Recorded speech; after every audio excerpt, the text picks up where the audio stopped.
ಬೆಂಗಳೂರಿನ ವಯಾಲಿ ಕಾವಲ್ನಲ್ಲಿ ಮಹಾಲಕ್ಷ್ಮಿ ಕೊಲೆ ಕೇಸ್ಗೆ ಸಂಬಂಧಪಟ್ಟಂತೆ ಪತ್ನಿಗೆ ಮುಕ್ತಿ ಕೊಡಿಸೋದಕ್ಕೆ ಈಗ ಪತಿ ಹೇಮಂತ್ ದಾಸ್ ಮುಂದಾಗಿದ್ದಾರೆ. ಬೆಂಗಳೂರಿನ ವಯಾಲಿ ಕಾವಲ್ನಲ್ಲಿ ಮಹಾಲಕ್ಷ್ಮಿಯ ಕೊಲೆ ಪ್ರಕರಣ ಏನಾಗಿದೆ ಅದಕ್ಕೆ ಸಂಬಂಧಪಟ್ಟಂತೆ ಈಗ ಮಹಾಲಕ್ಷ್ಮಿಯ ಪತಿ ಹೇಮಂತ್ ದಾಸ್ ಪತ್ನಿಯ ಅಸ್ಥಿ ಬಿಡೋದಕ್ಕೆ ಈಗ ಮುಂದಾಗ್ತಾ ಇದ್ದಾರೆ. ರಾಮೇಶ್ವರಂನತ್ತ ಪ್ರಯಾಣ ಬೆಳೆಸಿದ್ದಾರೆ. ಕುಟುಂಬಸ್ಥರ ಕನಸಿನಲ್ಲಿ ಬರ್ತಾ ಇದ್ದಾಳಂತೆ ಮಹಾಲಕ್ಷ್ಮಿ. ಹಾಗಾಗಿ ಆಕೆಗೆ ಮುಕ್ತಿ ಕೊಡಿಸ್ಬೇಕು, ಇಲ್ಲ ಅಂತ ಹೇಳಿದ್ರೆ ಆಕೆಯ ಆತ್ಮ ಶಾಂತಿ ಸಿಗೋದಿಲ್ಲ ಅಂತ ಹೇಳಿ ಹೇಮಂತ್ ದಾಸ್ ಈಗ ಮಹಾಲಕ್ಷ್ಮಿ ಅಸ್ಥಿ ಬಿಡೋದಕ್ಕೆ ರಾಮೇಶ್ವರಂನತ್ತ ತೆರಳಿದ್ದಾರೆ. ರಾಮೇಶ್ವರಂನಲ್ಲಿ ಅಸ್ಥಿ ಬಿಡೋದಕ್ಕೆ ಕೆಲವರು ಸೂಚನೆಯನ್ನು ಕೊಟ್ಟರು ನನಗೆ. ಸೊ ಹಾಗಾಗಿ ರಾಮೇಶ್ವರಂನಲ್ಲಿ ಅಸ್ಥಿ ಬಿಡೋದಕ್ಕೆ ಹೋಗ್ತಾ ಇದ್ದೀನಿ ಅನ್ನುವಂಥದ್ದನ್ನು ತಿಳಿಸಿದ್ದಾರೆ. ಹೇಮಂತ್ ದಾಸ್ ಮತ್ತು ಸಹೋದರ ಮಹಾಲಕ್ಷ್ಮಿಯ ತಮ್ಮ ನರೇಶ್ ಎಲ್ಲರೂ ಕೂಡ ಈಗ ರಾಮೇಶ್ವರಂಗೆ ಹೊರಟಿದ್ದಾರೆ. ಇನ್ನೊಂದು ಕಡೆ ದೃಶ್ಯಗಳಲ್ಲಿ ಗಮನಿಸ್ತಾ ಇದ್ರಿ, ಕೊಲೆಯಾದಂಥ ಮಹಾಲಕ್ಷ್ಮಿ ಮಾರ್ಕ್ ಮಾಡಿ ನಾವು ನಿಮಗೆ ತೋರಿಸ್ತಾ ಇದ್ದೀವಿ. ಮಂತ್ರಿ ಮಾಲ್ನಲ್ಲಿ ಆಕೆ ಕೆಲಸ ಮಾಡ್ತಾ ಇದ್ರು.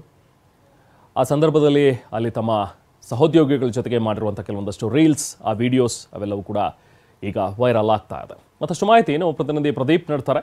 ಪ್ರದೀಪ್, ಈಗ ಹೇಮಂತ್ ದಾಸ್ ಏನು ಹೇಳ್ತಾರೆ ಈ ವಿಚಾರಕ್ಕೆ ಸಂಬಂಧಪಟ್ಟಂತೆ, ಹಾಗೆ ಅಸ್ಥಿಗಳನ್ನು ಬಿಡೋದಕ್ಕೆ ಈಗ ರಾಮೇಶ್ವರಂಗೆ ಹೊರಟಿರುವಂಥದ್ದು ಏನು ಹೇಳ್ತಾರೆ ಪ್ರದೀಪ್?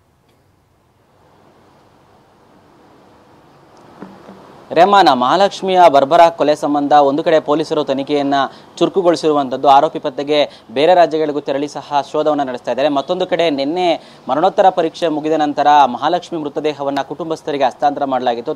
ತದನಂತರ ಶಾಂತಿನಗರದ ಚಿತಾಗಾರದಲ್ಲಿ ಆಕೆಯ ಕೊನೆಯ ಅಂತಿಮ ವಿಧಿವಿಧಾನಗಳನ್ನು ಮುಗಿಸಾಗಿತ್ತು.